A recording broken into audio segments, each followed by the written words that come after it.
नमस्कार दोस्तों, मेरा नाम है राहुल यादव और आप सभी का स्वागत है इन्वेस्ट राइट की एक नई वीडियो में।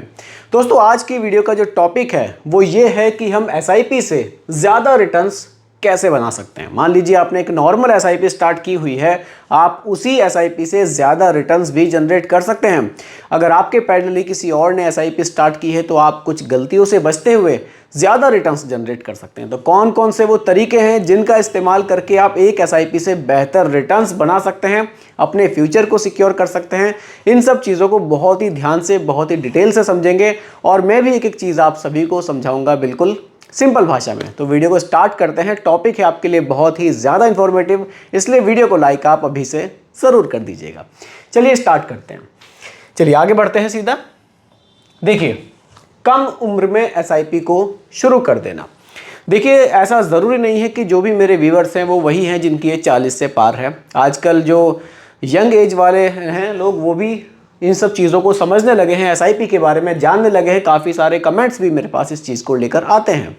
देखिए, अगर आप कम उम्र में ही एसआईपी को स्टार्ट कर देते हैं, मान लीजिए अभी आपकी एज 25 साल के आसपास है, 25-30 के बीच में कहीं भी आपकी एज है और आप एसआईपी स्टार्ट करते हैं, तो आप अपने रिटायरमेंट तक यानी कि 30 साल 35 साल भी एसआईपी को चला सकते हैं।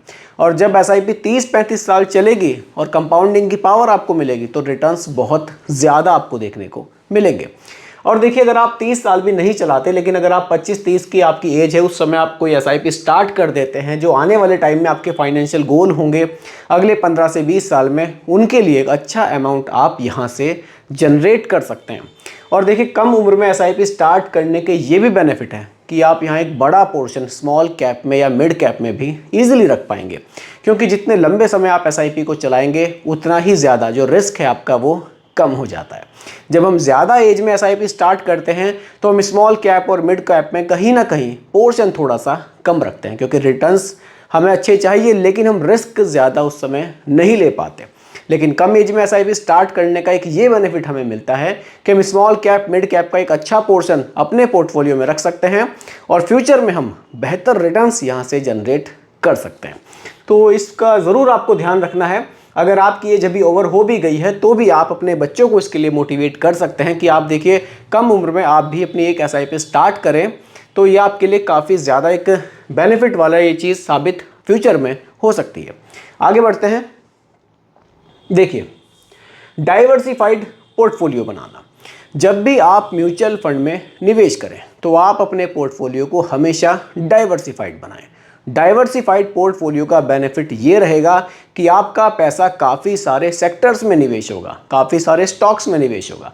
अगर आपका पोर्टफोलियो डाइवर्सिफाइड नहीं होगा, आप एक ही सेक्टर में ज़्यादा पैसा निवेश कर देंगे तो वो बहुत ज़्यादा रिस्की हो जाएगा।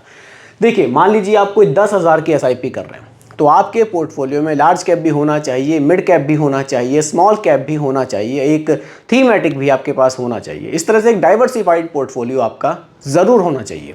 डाइवर्सिफाइड पोर्टफोलियो से आपको बेहतर रिटर्न्स मिलते हैं।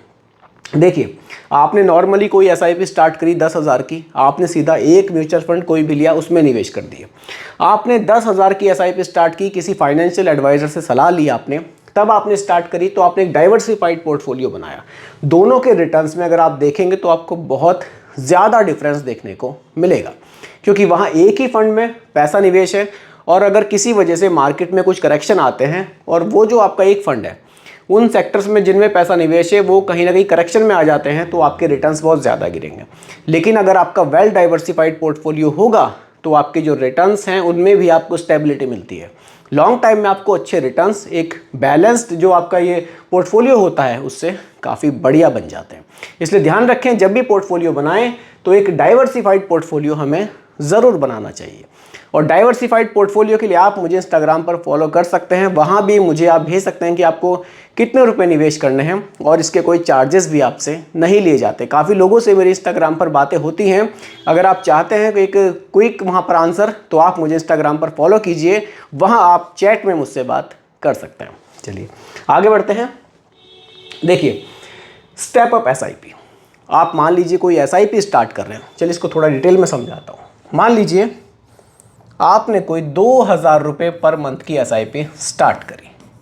ये तो एक सिंपल एसआईपी हो गई जो कि आपकी चल रही है।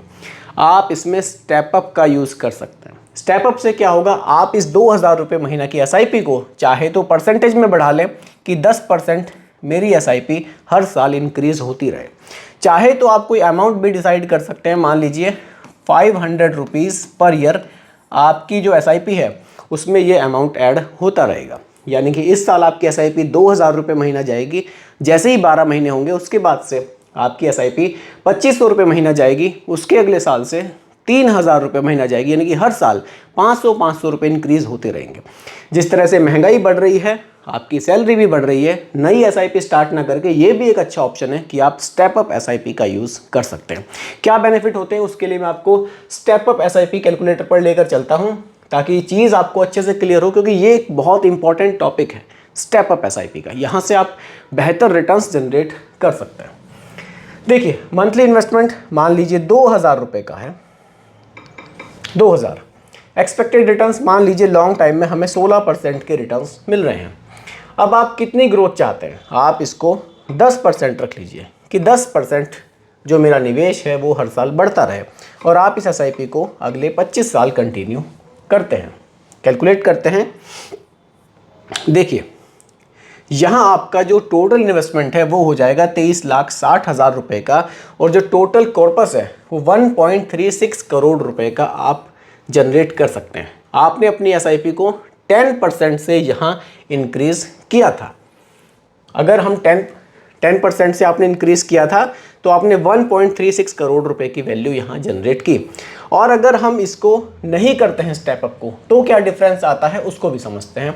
उसके लिए SIP कैलकुलेटर पर चलते हैं। सिंपली जो हम SIP करते हैं, देखिए सिंपली अगर 2,000 रुपये महीना की हम SIP करते हैं, 2,000 रुपये महीना के रिटर्न्स वही रखते हैं, 16% के हमें मिलते हैं, और हम इसको 25 साल तक कंटिन्यू करते हैं, तो चेक करते हैं।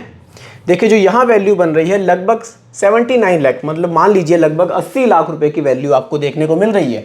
वही आपने जो स्टेप अप SIP की, यहाँ वैल्यू आपको 1.36 करोड़ रुपए की देखने को मिल रही है। तो आप स्टेप अप का यूज़ करके भी अपनी जो SIP का अमाउंट है उसको बढ़ा सकते हैं और अपने रिटर्न्स को भी बढ़ा सकते हैं। इस तरह से लॉन्ग टाइम में आपको ज़्यादा बेनिफिट यहाँ से देखने को मिल सकता है। चलिए अपने टॉपिक पर आते हैं, अगले पॉइंट की बात करते हैं। चलिए देखिए, अगला पॉइंट है सही म्यूचुअल फंड का चुनाव करना। देखिए, मान लीजिए आप SIP को स्टार्ट कर रहे हैं, सबसे पहले तो आपका फाइनेंशियल गोल क्लियर होना चाहिए, आपकी ड्यूरेशन क्लियर होनी चाहिए कि आप कितने समय के लिए निवेश करना चाहते हैं। मान लीजिए आप 5 साल के लिए निवेश करना चाहते हैं तो अलग म्यूचुअल फंड आपको लेना होगा। आप 10 साल, 15 साल, 20 साल के लिए निवेश करना चाहते हैं तो उसी हिसाब से आपको अपने म्यूचुअल फंड का चुनाव यहाँ पर करना चाहिए। अगर आप सही फाइनेंशियल गोल को ना ध्यान में रखते हुए, सही ड्यूरेशन को ध्यान में ना रखते हुए कोई गलत म्यूचुअल फंड का चुनाव करेंगे तो शायद आपको उतने बेहतर रिटर्न्स नहीं मिलेंगे, और कहीं ना कहीं ज़्यादा रिस्क में आप पैसे को निवेश कर देंगे। मान लीजिए आपका जो टाइम पीरियड है, जो ड्यूरेशन है आपकी, वो 5 से 6 साल ही है, और आप उसको देखते हुए स्मॉल कैप में निवेश कर देंगे ज़्यादा, तो वो आपके लिए ज़्यादा रिस्की हो जाएगा। अगर आपकी ड्यूरेशन 10 साल से ज़्यादा है तब आपके लिए स्मॉल कैप ज़्यादा बेहतर ऑप्शन है। इसी तरह से इन चीज़ों का हमें ध्यान रखना है कि सही म्यूचुअल फंड का हमें चुनाव अपने लिए करना है।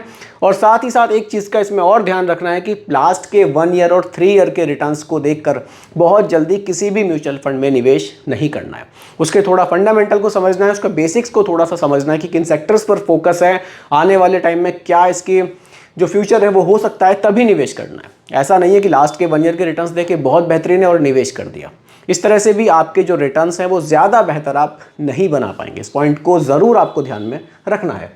अपने लास्ट पॉइंट की तरफ आते हैं, बाजार के उतार चढ़ाव से ना घबराना।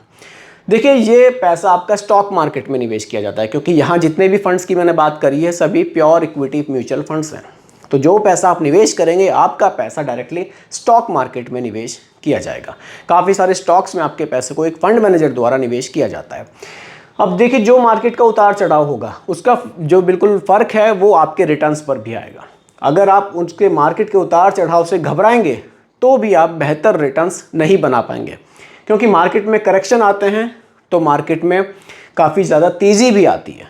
तो इन दोनों चीज़ों को आपको झेलना होगा। ऐसा नहीं है कि मार्केट गिर गया और आपने तुरंत ही पैसा अपना निकाल लिया, तब आपको रिटर्न्स अच्छे नहीं मिलेंगे। जब मार्केट में करेक्शन आते हैं उस समय आप जो एसआईपी कर रहे हैं उसमें आप कुछ पैसा लमसम भी कर सकते हैं। वो एक मौके की तरह भी आप उसको देख सकते हैं। मान लीजिए करेक्शन मार्केट में आपकी एसआईपी चल रही है, आपने उसी समय 20,000, 25,000, 50,000 जो भी है आपने लमसम कर दिया। इस तरह से भी अगर आप चलेंगे एसआईपी लमसम दोनों का कॉम्बिनेशन लेकर तो भी आप फ्यूचर में अच्छे रिटर्न्स जनरेट कर पाएंगे।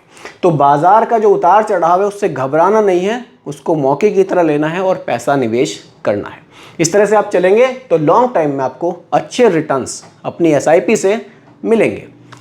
तो दोस्तों ये कुछ पॉइंट्स थे जो मैं आपके लिए लेकर आया था। अगर आप अपनी एसआईपी से ज़्यादा रिटर्न्स बनाना चाहते हैं तो किस तरह से आप जनरेट कर सकते हैं। उम्मीद करता हूं कि टॉपिक आपको पूरी तरह से क्लियर हुआ होगा।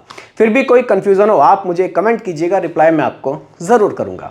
बाकी दोस्तों रिकमेंडेशन नहीं है, क्योंकि म्यूचुअल फंड का जो भी निवेश है वो बाजार जोखिमों के अधीन होता है।